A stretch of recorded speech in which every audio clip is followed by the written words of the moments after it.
सावन गरजे सावन बरसेला हो, बिजुली चमकेला न। सावन गरजे सावन बरसेला हो, बिजुली चमकेला न।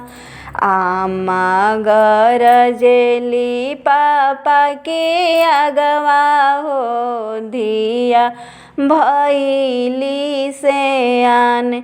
आमा गरजेली पापा के अगवा हो, धिया भैली सयान। दुआरा से अइले कवन पापा हो, बेटी बेटी का पुकार। दुआरा से अइले कवन पापा हो, बेटी बेटी का पुकार। असु के लगनिया बेटी माफ कर हो, इज्जत राखन हमार। असु के लगनिया बेटी माफ कर हो, इज्जत राखन हमार। जब पापा रहनी लड़कैया बुधिया हो, इज्जत रखनी तोहार। अब हम भैनी सजना जोगा हो, माफ कर से भगवान।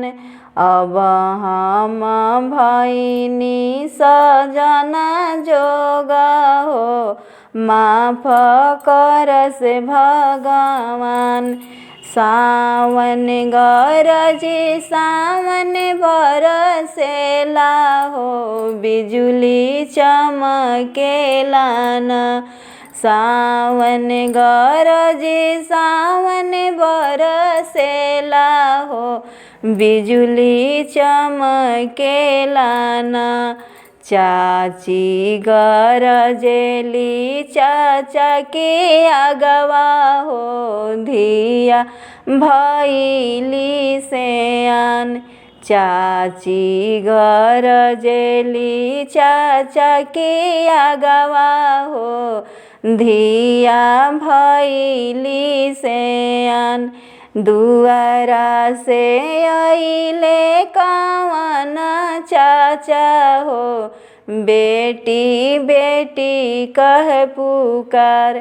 असु के लगनिया बेटी माफ कर हो, इज्जत राखन हमार। जब चाचा रहनी लड़कैया बुधिया हो, इज्जत रखनी तोहार। अब हम भैनी सजना जोगा हो, माफ कर से भगवान।